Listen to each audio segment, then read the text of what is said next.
ओम श्री हनुमतने में Shri Hanuman astrological centre, मैं पंडित दीपक भारद्वाज।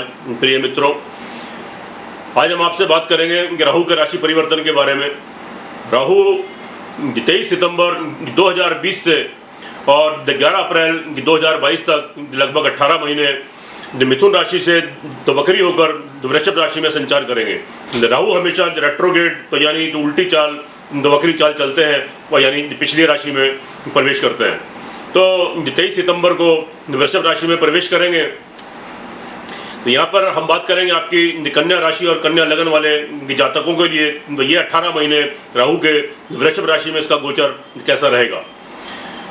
कुछ चीज़ें आप राहु के बारे में पहले जान लें, जिससे आपको आगे थोड़ी आसानी हो जाएगी। राहु की जो स्वग्रही राशि है वह कन्या राशि है, और मिथुन और वृष राशि में राहु तो उच्च के होते हैं। कुछ ज्योतिषी मिथुन राशि में उच्च का बोलते हैं और कुछ वृष का बोलते हैं। ऑल ओवर ये बुध और मतलब शुक्र की जो राशि हैं उनमें हमेशा शुभ फल प्रदान करते हैं। और धनु और वृश्चिक राहु की नीच राशि कहलाती हैं। राहु जहाँ बैठते हैं, जिस लगन या राशि में बैठते हैं, वहाँ से 3, 6, 11 यानी जो तीसरे भाव में, छठे भाव में और 11वें भाव में हमेशा शुभ फल प्रदान करते हैं। और 8वें तथा 12वें भाव में तो हमेशा शुभ फल देते हैं। और जहाँ बैठते हैं वहाँ से 5वें भाव को, 7वें भाव को और 9वें भाव को 3 दृष्टि राहु की पड़ती है। तो वो तो वहाँ से देखते हैं 5वें और 7वें 9वें भाव को। राहु का जो स्वभाव है कि थोड़ा चंचल स्वभाव है, अस्थिर, अनस्टेबल, चित्त को चंचल करता है, मन को भ्रमित करता है, उन्माद की अवस्था पैदा करता है, इरिटेशन, फ्रस्ट्रेशन, कन्फ्यूजन और कंसंट्रेशन में कमी, और तो मन और मस्तिष्क को थोड़ा चंचल करता है और स्वभाव में थोड़ा चिड़चिड़ापन लेके आता है। तो ये सब इसके सिम्टम्स है, तो इसकी प्रकृति, इसका नेचर है।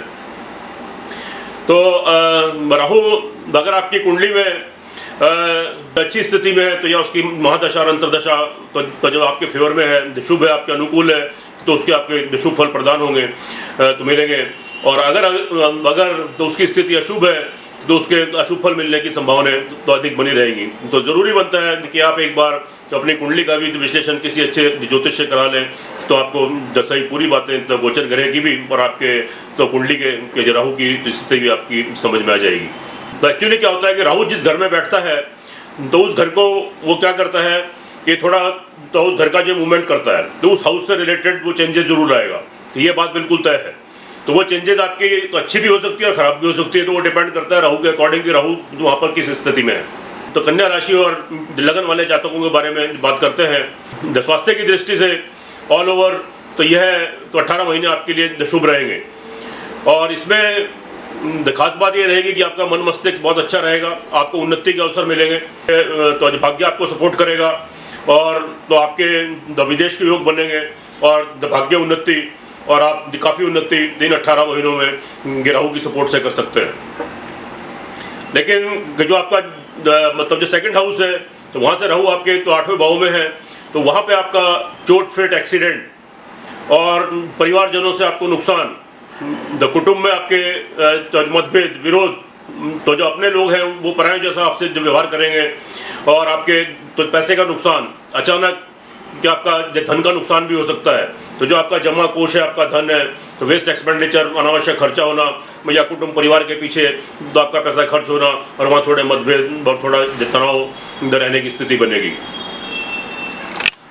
बात करें आपके सप्तम स्थान की, तो सप्तम स्थान में ऑल ओवर तो ये थोड़ी इसकी ऊंची नीची स्थिति रहेगी, थोड़े डिफरेंसेस भी रहेंगे, और आपका मैनेजमेंट भी बना रहेगा। और अगर आप कोई कार्य, पार्टनरशिप वगैरह में कोई बिजनेस व्यापार करना चाहें तो उसको कर सकते हैं, तो उसमें आपको लाभ मिलने की पूरी संभावना रहेगी। और थोड़ा आपका दाम्पत्य जीवन में थोड़ा संयम से और पेशेंस से काम लें, तो स्थिति आपके अनुकूल बनेगी। और थोड़ा आपके आवेश में ना आए, क्योंकि आपकी थोड़ी तो यहाँ पर दवाणी भी खराब हो सकती है, तो आप उससे थोड़ा बचें और थोड़ा तो पेशेंस से काम लें, तो स्थिति आपके अनुकूल बनेगी। भूमि, मकान, वाहन, प्रॉपर्टी के हिसाब से अगर कोई कार्य आप करना चाहें, तो ये स्थिति आपके तो यहाँ पे फेवर में बन रही है। तो आप, क्योंकि वहाँ से आपका तो जो छठे स्थान में भाग्य स्थान में राहु है, राहु आपको सपोर्ट कर रहा है, तो भूमि मकान वाहन प्रॉपर्टी से संबंधित भूमि जायदाद से आपको लाभ मिलने की पूरी संभावना रहेगी। अगर भूमि मकान वाहन को तो जो भूमि मकान को लेके तो आपको कोई वाद विवाद चल रहा है, तो ये आपकी प्रॉपर्टी कहीं फंसी हुई है, अटकी हुई है, कोई पेंडिंग है, या किसी घर की पोजीशन नहीं मिल रही है, तो वो मिलने की संभावना रहेगी और उसके अनुकूल प्रभाव आपको मिलेंगे, उसमें आपको लाभ प्राप्त होंगे।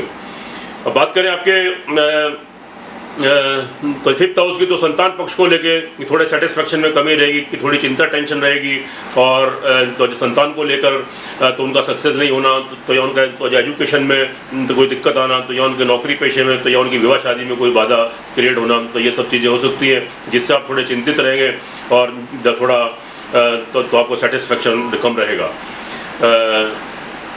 लेकिन तो अगर नौकरी की बात करें और उसकी तो आपके शत्रु पक्ष की, तो शत्रु पक्ष भी आपका बैलेंस रहेगा, तो आप उसको मैनेज करेंगे और आपका कोई बहुत नुकसान नहीं कर पाएगा, और नौकरी पक्ष वालों के लिए अच्छा रहेगा।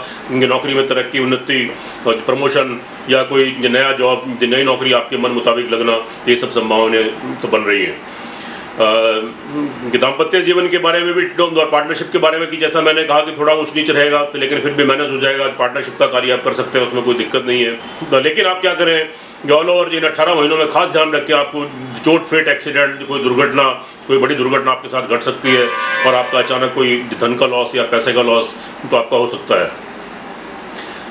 तो मतलब कार्य व्यवसाय के हिसाब से तो स्थिति थोड़ी ठीक है, लेकिन उसमें तो आपका कि थोड़ा सोच समझ कर आप निर्णय लेंगे कि तो स्थिति बनेगी, और नहीं तो आपका कोई बदलाव, तो कार्य व्यवसाय में कोई बदलाव, कोई चेंजेस आप कर सकते हैं। और यहाँ पूरी संभावनाएं दिखाई रही है कि आपका प्लेस चेंज होना, स्थान चेंज होना, तो या आपका व्यवसाय चेंज होना, तो आपका जो वो भी हो सकता है, लेकिन लाभ की स्थिति बराबर बनी रहेगी। अचानक से आपको धन लाभ की प्राप्ति अचानक, और आपकी सोर्स ऑफ इनकम बढ़ेगी, और आपको मतलब समय समय पर आपको धन का आगमन आपके पास होता रहेगा। बात करें कि ट्रैवलिंग की, तो ट्रैवलिंग से आप थोड़ा बचें, और यात्रा आदि का थोड़ा भय रहेगा, और ट्रैवलिंग से संबंधित अगर कोई आप कार्य करते हैं तो उसमें नुकसान मिलने की संभावना रहेगी। तो यात्रा आदि का थोड़ा भय है, तो उसमें थोड़ा नुकसान होने की संभावना रहेगी।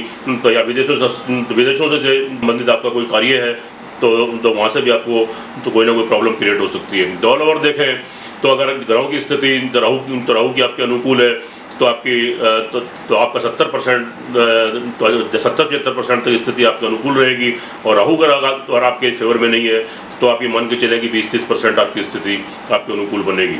अगर अभी तक तो आपने मेरा चैनल सब्सक्राइब नहीं किया है, तो उसको सब्सक्राइब करें, बेल आइकन बटन दबाएं। अब बात करते हैं उपाय की, तो आपको क्या करना चाहिए, क्योंकि कन्या राशि और कन्या के लगन के ऊपर राहु आ रहा है, तो आप क्या करें, एक गोमेद तो राहु के बीज मंत्रों से तो पूजा कराकर धारण करें। तो साथ में तो उसकी धातु तो आप तो सिल्वर रखें, सिल्वर में चढ़वा करें, एक गोमेद रत्न आप धारण करें, और साथ में आप क्या करें कि पक्षियों को डेली 7 तरह का अनाज खिलाएं, और काली चींटी होती है तो उनको आटा और पीसी हुई शुगर मिलाकर तो उनको खिलाना शुरू करें। तो ये राहु धीरे धीरे कि जो आपको शुभ प्रभाव देगा, तो आपके तो जो फेवर में आना शुरू हो जाएगा, और स्थिति आपके अनुकूल बनेगी, शुभ रहेगी। खुश रहें, स्वस्थ रहें। जय श्री हनुमान।